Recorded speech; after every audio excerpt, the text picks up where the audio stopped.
Sir. Sen, ano ho ba ang description nung binabanggit nyo kaninang independent director? Hindi rin nyo alam. Well, may mga idea ho kami. Pero mas maganda ho sa inyo nang galing yan. Okay. Yung independent director, unang-una, wala kang pagmimay-ari sa isang kumpanya. Dapat ganon. Pangalawa, wala kang kinalaman sa management. Pangatlo, kailangan wala kang relasyon by consanguinity, second degree civil affinity sa mga shareholders.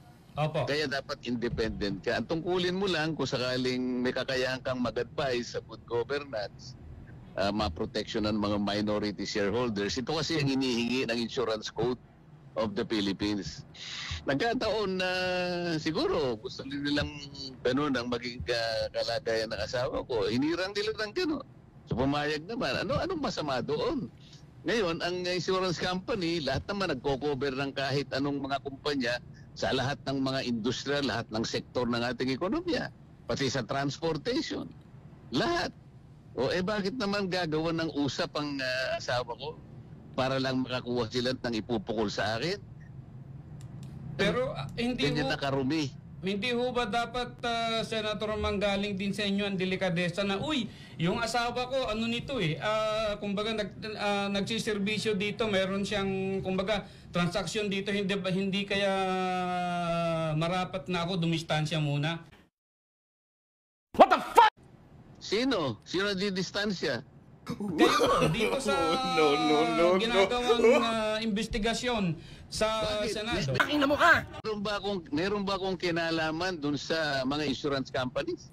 Delikadesa nga po, Senator, kasi misis nyo po yung nandun. Ikaw, bobo! Putaking na mo ka! Siyempre, may kukunik-kunik na ho yan.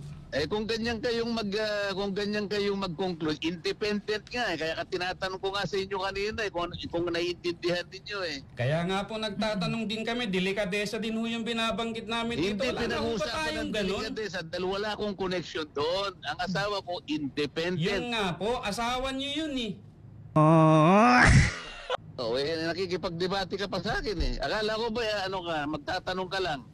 Nagtatanong din po kami, pero ipo-point out ko rin po yung Kapag argumento sinasabi namin mo kasi dito. delikadesa, parang may connection ako Wala nga Naintindihan mo yon? Sige sir, salamat na lang po. Tanga.